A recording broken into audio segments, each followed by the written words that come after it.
जनतंत्र की, लोकतंत्र की हत्या की है। एक तरह से लोकतंत्र के लिए आज काला दिन है। जिस तरह से इन्होंने गुंडागर्दी करके, सरेआम बेईमानी करके, और किस्मत से वो उनकी बेईमानी जो है वो वीडियो में कैप्चर हो गई। वो पूरा देश आज सोशल मीडिया के ऊपर और मीडिया के ऊपर देख रहा है कि किस तरह से इन्होंने वोटों की चोरी की है और इन्होंने ज़बरदस्ती चंडीगढ़ के अंदर अपना मेयर बनाया है। इशू ये नहीं है कि मेयर किसका बनना चाहिए। चुनाव है, चुनाव में हार जीत तो लगी रहती है, कभी वो जीतते हैं कभी हम जीतते हैं। देश नहीं हारना चाहिए, देश जरूरी है। जनतंत्र नहीं हारना चाहिए, जनतंत्र जरूरी है। पार्टियां आती जाती रहती हैं, नेता आते जाते रहते हैं, मेयर आते जाते रहते हैं, मेयर इंपॉर्टेंट नहीं है। इशू आज ये नहीं है कि हमारा मेयर बनना था, हमारा मेयर नहीं बना। इशू नहीं है कि इंडिया गठबंधन को आज जीतना था, वो नहीं जीता। इशू है कि सरेआम दिन दहाड़े इन लोगों ने इतनी गुंडागर्दी और बेईमानी से आज चंडीगढ़ मेयर का चुनाव जीता है कि अगर इसको पूरे देश ने मिलकर नहीं रोका तो आने वाले समय के अंदर ये देश के लिए बहुत खतरनाक है।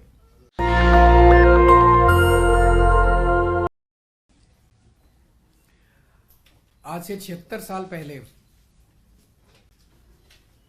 अहिंसा के पुजारी और शांति के पुजारी गांधी जी की हत्या की गई थी आज ही के दिन। और आज 76 साल के बाद आज ही के दिन उन्होंने जनतंत्र की, लोकतंत्र की हत्या की है। एक तरह से लोकतंत्र के लिए आज काला दिन है।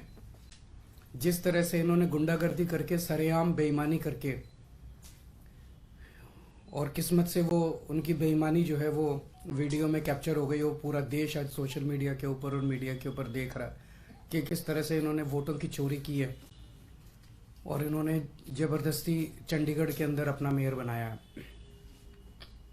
इशू ये नहीं है कि मेयर किसका बनना चाहिए। चुनाव है, चुनाव में हार जीत तो लगी रहती है, कभी वो जीतते हैं कभी हम जीतते हैं। देश नहीं हारना चाहिए, देश जरूरी है। जनतंत्र नहीं हारना चाहिए, जनतंत्र जरूरी है। पार्टियां आती जाती रहती हैं, नेता आते जाते रहते हैं, मेयर आते जाते रहते हैं, मेयर इंपॉर्टेंट नहीं है। इशू आज ये नहीं है कि हमारा मेयर बनना था, हमारा मेयर नहीं बना। इशू नहीं है कि इंडिया गठबंधन को आज जीतना था, वो नहीं जीता। इशू है कि सरेआम दिन दहाड़े इन लोगों ने इतनी गुंडागर्दी और बेईमानी से आज चंडीगढ़ मेयर का चुनाव जीता है कि अगर इसको पूरे देश ने मिलकर नहीं रोका तो आने वाले समय के अंदर ये देश के लिए बहुत खतरनाक है। 2 साल पहले चुनाव हुए थे चंडीगढ़ के म्यूनिसिपैलिटी के। उसके आंकड़े ये हैं कि 13 हमारे काउंसलर हैं, 7 कांग्रेस के हैं, 15 इनके हैं और एक अकाली दल का है जो इनके साथ है, तो 16 इनके हैं।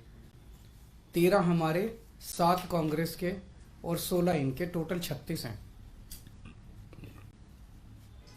अभी तक कांग्रेस और हम अलग अलग लड़ते थे, तो 2 साल से जाहिर तौर पे 16 इनके थे, 13 हमारे थे, 7 कांग्रेस के, तो 2 साल से इन्हीं का मेयर और इन्हीं का डिप्टी मेयर बन रहा था। स्टेट कैलकुलेशंस है, स्टेट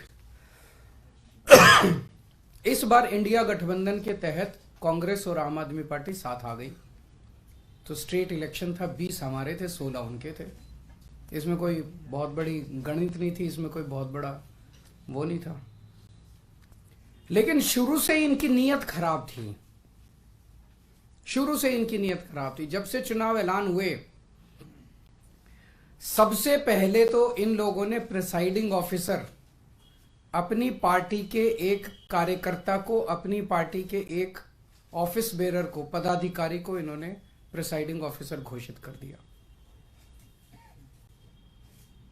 उसके बाद जब चुनाव की तारीख तय हुई, 18 जनवरी को चुनाव था, अचानक 18 जनवरी को इनका पदाधिकारी जो था, ये प्रिसाइडिंग ऑफिसर, ये बीमार, बोला मैं बीमार हो गया, अस्पताल में चला गया और चुनाव इंडेफिनेटली टाल दिए गए।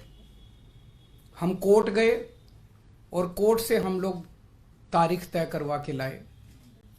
इस दौरान इन्होंने हमारे और कांग्रेस के काउंसलर्स को खरीदने की, डराने की, धमकाने की बहुत कोशिश की, जैसे कि पूरे देश भर में करते ही हैं। इनकी फितरत है, हर जगह करते हैं। लेकिन किस्मत से एक भी नहीं टूटा और आज चुनाव हुए, चुनाव होने थे, चुनाव हुए। कोर्ट के डायरेक्शंस के बावजूद इन लोगों ने जो बदमाशी की, हम सब देखते हैं कि चुनाव तो हुआ आज, लेकिन जब चुनाव के वोटों की गिनती होती है, चाहे राज्य स्तर का चुनाव हो चाहे देश का चुनाव हो, गिनती के वक्त मशीन का नंबर बताया जाता है, दिखाया जाता है। उसके बाद वोट जब उसको टोटल किया जाता है, मशीन का दिखाया जाता है भाई किस पार्टी को कितने वोट मिले, सब कुछ दिखाया जाता है। और सारी पार्टियों के एजेंट बकायदा अच्छे से देखते हैं।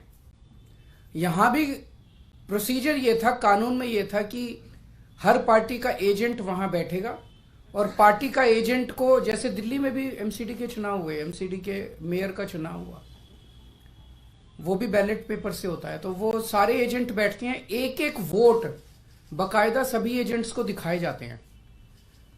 अगर किसी एजेंट को कोई आपत्ति करनी हो, भाई ये वोट इनवैलिड है, तो वो सबको दिखाया जाता है। अगर कोई एजेंट कहता है ये वोट इनवैलिड है, सबको दिखाया जाता है, सब उस पर अपने अपने तर्क देते हैं और प्रिसाइडिंग ऑफिसर अपनी उस पर रूलिंग देता है।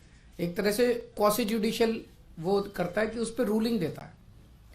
इन महाशय ने, जो इनके पदाधिकारी बीजेपी के आदमी थे, प्रिसाइडिंग ऑफिसर थे, इन्होंने आज किसी एजेंट को अपने पास नहीं आने दिया।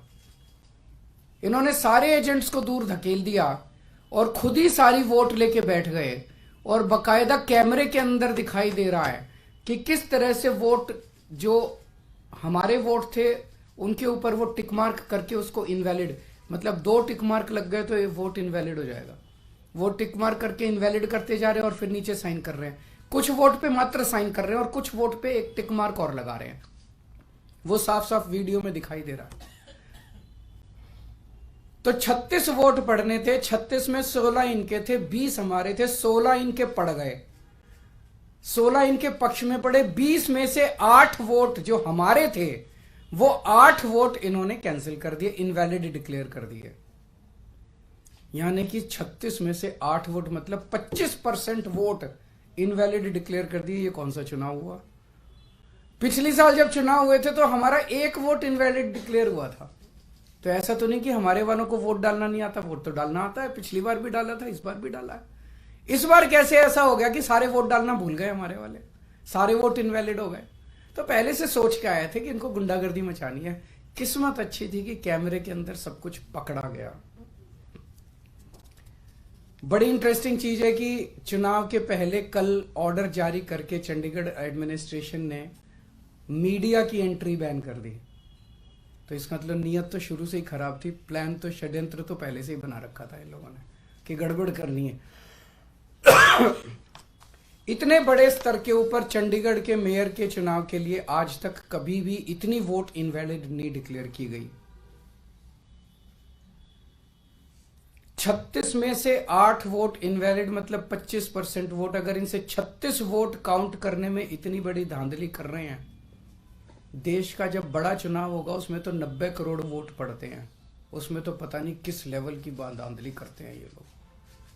और 25% क्या, अगर उस चुनाव में तो 5-6% की भी वोट अगर इधर उधर हो जाए तो सब।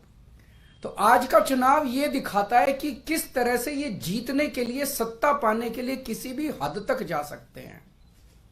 बड़े चुनाव में लोग तो कह रहे हैं ईवीएम तो होगा ही होगा गड़बड़। मुझे लगता है ये कुछ भी करते होंगे, वोटर लिस्ट ये फर्जीवाड़ा करते हैं, फर्जी वोट डलवाते होंगे, ये ईवीएम करवाते होंगे, सब कुछ करते होंगे जीतने के लिए। और मैं ये सोच रहा था कि अगर भगवान की दया से उसके बावजूद भी अगर ये नहीं जीते और हार गए तो ये ट्रंप की तरह कुर्सी नहीं छोड़ेंगे। फिर ये मतलब उस दिन कुर्सी से चिपके रहेंगे, चाहे मार्शल लॉ लागू करना पड़े देश में, ये कुर्सी नहीं छोड़ने वाले। तो ये देश के लिए जो आज दिखा, पूरे देश के अंदर, पूरे देश ने देखा, सारे मीडिया ने चलाया, ये बहुत खतरनाक है। और हम सब लोगों को, जो लोग इस देश से प्यार करते हैं, हम सब लोगों को इसका पुरजोर विरोध करना है और इन सबको रोकना है।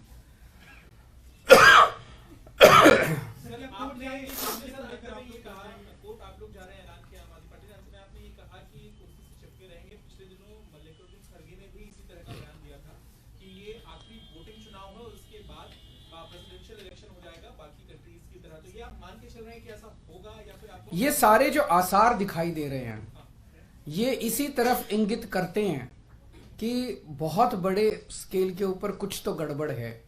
अगर एक 10 बाई 10 किलोमीटर का छोटा सा शहर चंडीगढ़, उस चंडीगढ़ के छोटे से शहर के अंदर एक छोटे से मेयर का चुनाव, उसके अंदर अगर ये इस किस्म तक, इस हद तक गिर सकते हैं, तो बड़े चुनाव के लिए तो किसी भी हद तक जा सकते हैं लोग।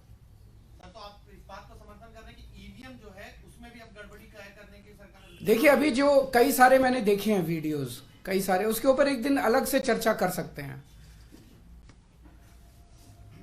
इसके अलावा इंडिया गठबंधन को लेकर आगे भविष्य में सीट शेयरिंग को लेकर भी चर्चा चल रही है और आप भी लोकसभा चर्चा अच्छी चल रही है और बहुत जल्दी मुझे लगता है कि हमारे भी कुछ ना कुछ नतीजे आएंगे। कई राउंड ऑफ डिस्कशन हो चुके हैं। सर, इस चुनाव के बाद इंडिया गठबंधन के नेताओं से, खासकर कांग्रेस के लीडर से क्या आपकी बात हुई है? क्योंकि एक प्रेस कॉन्फ्रेंस तो पवन बंसल थे, अभी बैठे थे, तो जो भी करने की जरूरत पड़ेगी वो करेंगे। आज मेरा मकसद चंडीगढ़ का मेयर इंपॉर्टेंट नहीं है देश के लिए। चंडीगढ़ का मेयर आम आदमी पार्टी का बने, इसका बने, उसका बने, इंपॉर्टेंट नहीं है। पर इंपॉर्टेंट है जो लोग गुंडागर्दी करके चुनाव जीतेंगे, वो गुंडागर्दी का ही प्रशासन लेके आएंगे। वो आपके शहर में गुंडागर्दी मचवाएंगे। जो ईमानदारी से वोट जीतेंगे, ईमानदारी से चुनाव लड़ेंगे, वो शासन में ईमानदारी लेके आएंगे।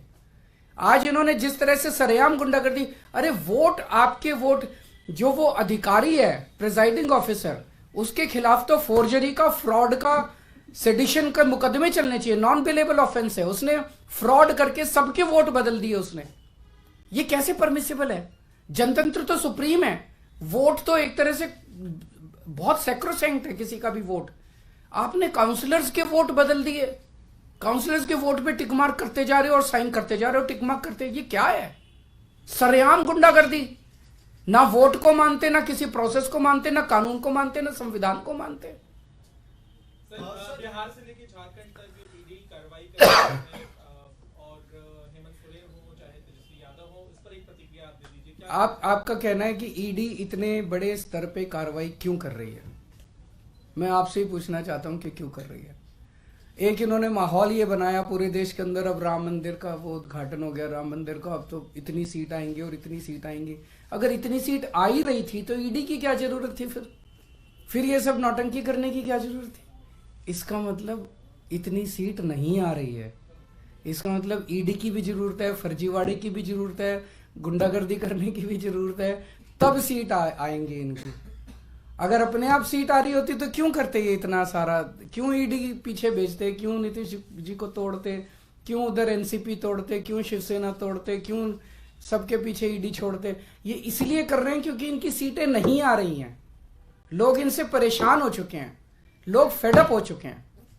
इंडिया गठबंधन की सीट शेयरिंग ठीक से हो गई तो इंडिया गठबंधन इनको, आज अगर चुनाव ईमानदारी से हो जाता, इंडिया गठबंधन का सीधा सीधा था, 16 वोट इनके थे, 20 हमारे थे, हम इंडिया गठबंधन की पहली जीत होती।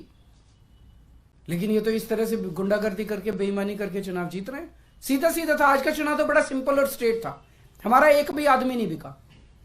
20 वोट थे हमारे, इनके 16 वोट थे। तो आज का चुनाव तो इंडिया गठबंधन जीत ही रहा था। तो फिर गुंडागर्दी करके इन्होंने इसको कर लिया। लगता है चुनाव आयोग का रुख करेंगे आप लोग? हैं जी? चुनाव आयोग का रुख करेंगे इस मामले में? या इस तरह से आप कह रहे हैं, आशंका जता रहे हैं कि ईवीएम को लेकर भी है और बाकी चीजों को लेकर, लगता है कि वो एक बहुत अलग, बहुत बड़ा मुद्दा है। किसी दिन बात करेंगे आपसे ईवीएम वाला। एक एडिशन है, इंडिया ब्लॉक की पिछली बैठक में आप लोगों ने तय किया था कि इलेक्शन कमीशन के पास डेलीगेशन जाएगा और जो वीवीपैट के पर्चियां होती हैं उसको बैलेट पेपर के तौर पर, मेरे ख्याल से इंडिया गठबंधन की तरफ से रिप्रेजेंटेशन भेजा जा चुका है, तो उस पर मुझे उम्मीद नहीं है कि ये लोग कुछ कार्रवाई करेंगे। सर, इस इलेक्शन के लिए जिसको आप कह रहे हैं कि सिर्फ एक चंडीगढ़ का छोटा सा इलेक्शन था, उसके लिए खुद जेपी नड्डा जी ने बधाई दी है और ये कहा है कि प्रधानमंत्री नरेंद्र मोदी की जो लीडरशिप है उसकी वजह से यूटी में जो है इस तरीके का विकास हुआ, जिसकी वजह से आप इंडिया। जेपी नड्डा जी से पूछिए कि 8 वोट इनवैलिड किस बेसिस पे किए उन्होंने। उनसे पूछिए कि क्या उनके पदाधिकारी ने जिस तरह से वोट्स को टेम्पर किया, फोर्जरी की, क्या वो इसको सही मानते हैं? क्या वो इस तरह की प्रैक्टिसेस को, इलेक्टोरल मैल प्रैक्टिसेस को, चुनाव के दौरान इस तरह की बेईमानी को सही मानते हैं? और क्या वो इस तरह से पाई गई जीत को सही मानते हैं? क्या वो इसको अनैतिक नहीं मानते? क्या वो इसको देश के लिए नुकसानदेह नहीं मानते? क्या केवल येन केन प्रकारेण जीतना उनके लिए सब कुछ है? मार के पीट के वोट टेम्पर करके सब कुछ करके बस जीत जाओ किसी भी तरह से। सर कल जिस तरह से हेमंत सोरेन को लेकर खबरें आ रही थी कि ईडी एक तरह से हंट पे दिख रही थी, लगातार खबरें प्लांट भी हो रही थी और दावा किया जा रहा था कि हेमंत सोरेन गायब हो गए, तो एक मुख्यमंत्री के बारे में जिस तरह से एजेंसियां काम कर रही हैं, आपको लगता है आने वाले समय में कार्रवाई और बढ़ने वाली है इंडिया ब्लॉक के लीडर्स के खिलाफ? मुझे लगता है लोकसभा के पहले जिस तरह से इनका माहौल है, इनको मेजॉरिटी नहीं मिल रही है। इंडिया गठबंधन स्ट्रांग है। आज आप मेरे से निकलवा लीजिए जो कुछ इन्होंने बिहार के अंदर किया। पिछली बार इन्होंने 17 सीट दी थी नीतीश जी को, 17 सीट पे लड़ी थी बीजेपी, 17 की 17 इस बार भी ये 17 सीट दें अगर नीतीश कुमार जी को, 17 की 17 सीटें नीतीश कुमार जी हारेंगे। उन्होंने बिहार की जनता के साथ धोखा किया,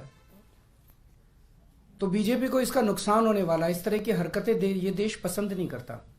ईमानदारी से लड़ो चुनाव, अगर आप जीते हो आप जीतो, कोई और जीते, कोई जिसकी सरकार बने उसको चलाने। Thank you. कोर्ट के आदेश के बाद चुनाव हुए थे तो आम आदमी पार्टी का रास्ता क्या हुआ?